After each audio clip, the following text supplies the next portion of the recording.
Okay, let's talk about Unit 11. This is Enterprise Information Systems.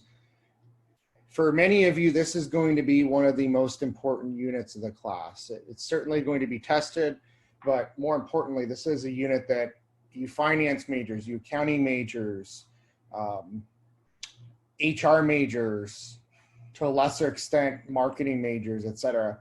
Supply chain majors, definitely. This is the software that you're going to use extensively in your careers. Okay?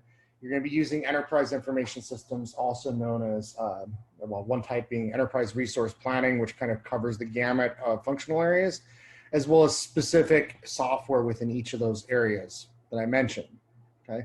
So a very critical unit for you to take a look at. Okay? These systems support decision-making across the entire business.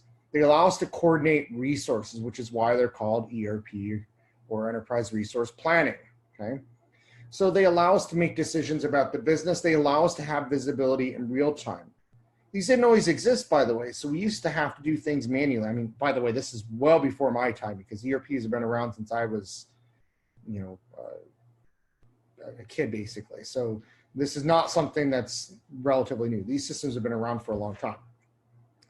So we have different types. I mentioned ERP. This is kind of the big bucket. And ERP systems include all the other systems in them, as well as finance. Okay. Then we have specialized systems. Sometimes companies don't want the whole ERP package. They want specific modules, so they'll purchase these modules. Okay. And so one example is HR management or human capital management. Another is customer relationship management, and then another one is supply chain management. Okay, so let's start with supply chain management, or SCM. So we use this to manage our supply chain. We integrate the network of ourselves, our suppliers, our partners, as well as our transportation vendors. Okay, and then we use this supply chain management software to improve processes related to the supply chain. So if you are a supply chain management software, you're going to use the SCM modules of an ERP. Now, you might actually even use the rest of an ERP system, but you're certainly going to use the supply chain aspect of it. And so we use this for procurement, manufacturing, and distribution. And I gave an example, I think it was yesterday, about e-commerce. And one of the things that I mentioned was how some companies actually integrate third-party websites into their ERP system for procurement purposes. So instead of my employees having to go out and find different vendors to obtain products and services, we just put it all into one catalog that's in our ERP, and we can punch out to the vendor site and tie it into our procurement process. Now we also have the manufacturing side, and then we finally have the distribution of getting our goods to end customers. All right, so let's talk a bit about some of the technologies used for the supply chain side. Okay. We have electronic data interchange, or EDI. This is allowing us to share information. Okay. We have e-marketplaces where we can do B2B business. We might have collaborative planning, forecasting, and replenishment with our supply chain. So we use point of sale data and joint planning with our suppliers to make sure that we can ensure that our supply chain's restocked. By the way, grocery stores, Home Depot, Lowe's, they all use this sort of thing. Okay. So we really throw them a wrench when I go in there and my dog's on a diet, and so sometimes she has to eat no salt green beans. But I don't like going to the store very often, and there's only one store that carries them. So I will go in and I will buy their entire supply of no salt green beans. And their point of sale register notates that those were purchased. Now they go send a replenishment. But this could really screw with the chain. So they might think that they need to replenish things regularly, and then suddenly they end up with being inundated with no salt green beans. Okay? So if we can coordinate things, we can do better. So that's what that software allows. And this next one here, it kind of fits into the emerging tech, which we'll talk about in the last week of the class. And I will have a demonstration of this for you, okay? So 3D printing. 3D printing is really changing the supply chain for organizations. And a lot of times right now it's used for prototyping. Okay? But with the right equipment, the right investments, you can actually 3D print and mass produce things close to where your customers are. So a customer could conceivably in the future go to Home Depot's website, order something, and have it 3D printed at the local Home Depot. Or they could go to IKEA and say, I want a blah, blah, blah table set, okay? And then IKEA sends a print file over to the local Lowe's, and Lowe's has a set of printers to print it off for you. And then you just go pick it up at the local Lowe's, okay? That's where we're headed with 3D printing. It can reduce manufacturing lead times and allows print on demand wherever the market demand is, okay? So I think that's the next step of the supply chain where we're going to see some advancements. We're already seeing rockets being printed with 3D printers. We're seeing houses printed, even seeing some food printed with 3D printers now.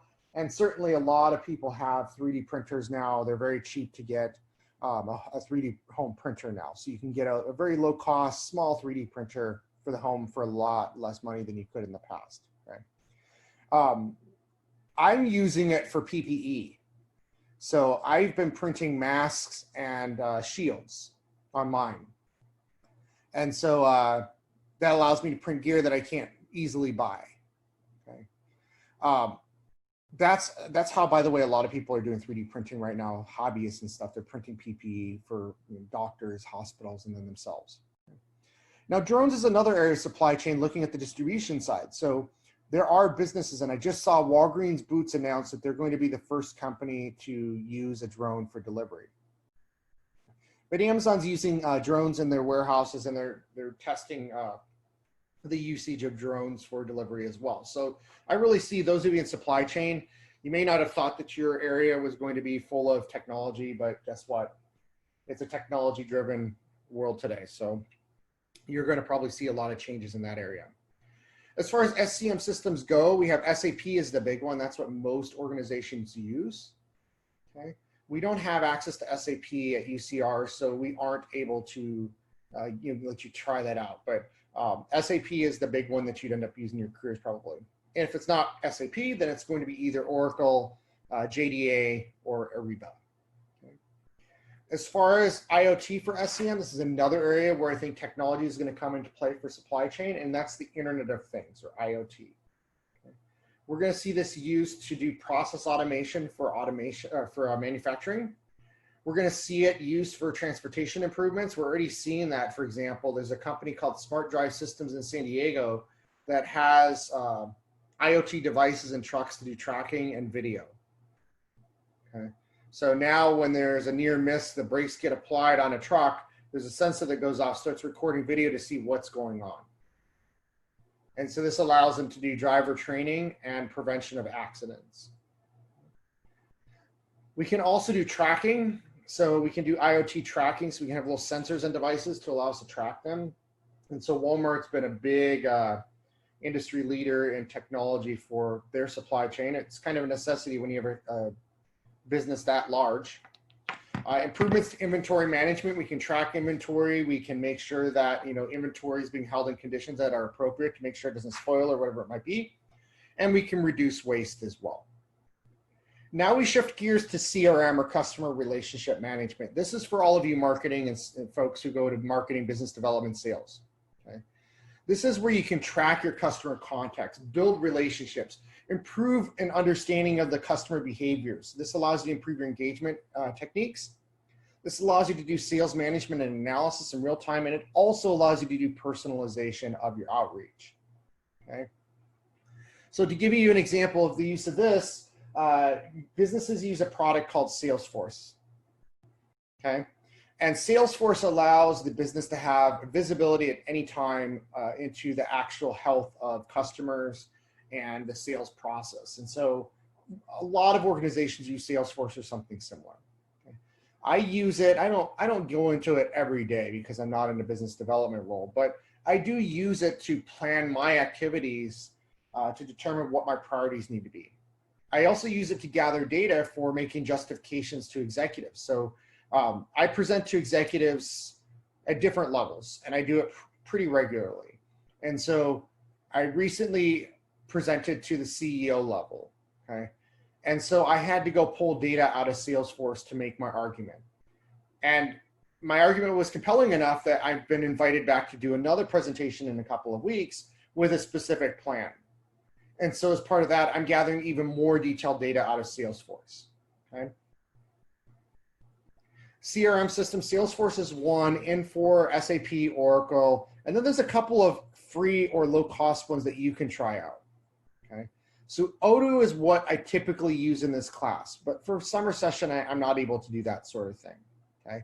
So Odoo is an ERP system that you can go out to, you can read the instructions and sign up for an education account absolutely free. Okay. Zoho has a free trial for their system as well. So you can give those a whirl. Also, Salesforce has a whole, they call it Trailhead, I believe, a whole free training for people who are interested in getting Salesforce training. So those of you who are going into marketing, business development, that sort of thing, you would be wise to go take advantage of the free training while you're in college, okay? Because it's not available once you leave college.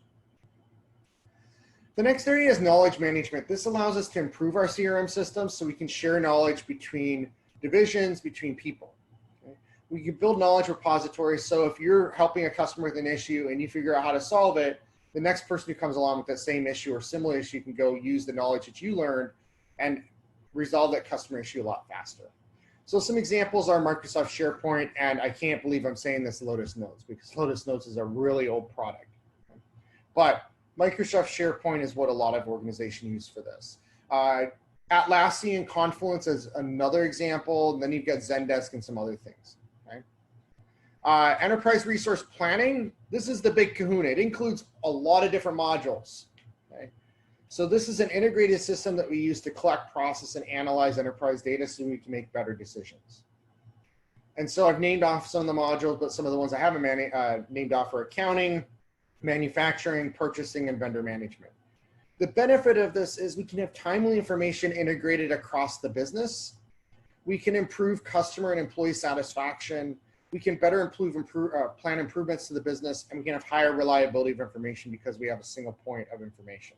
Okay. The disadvantage, though, they're very expensive.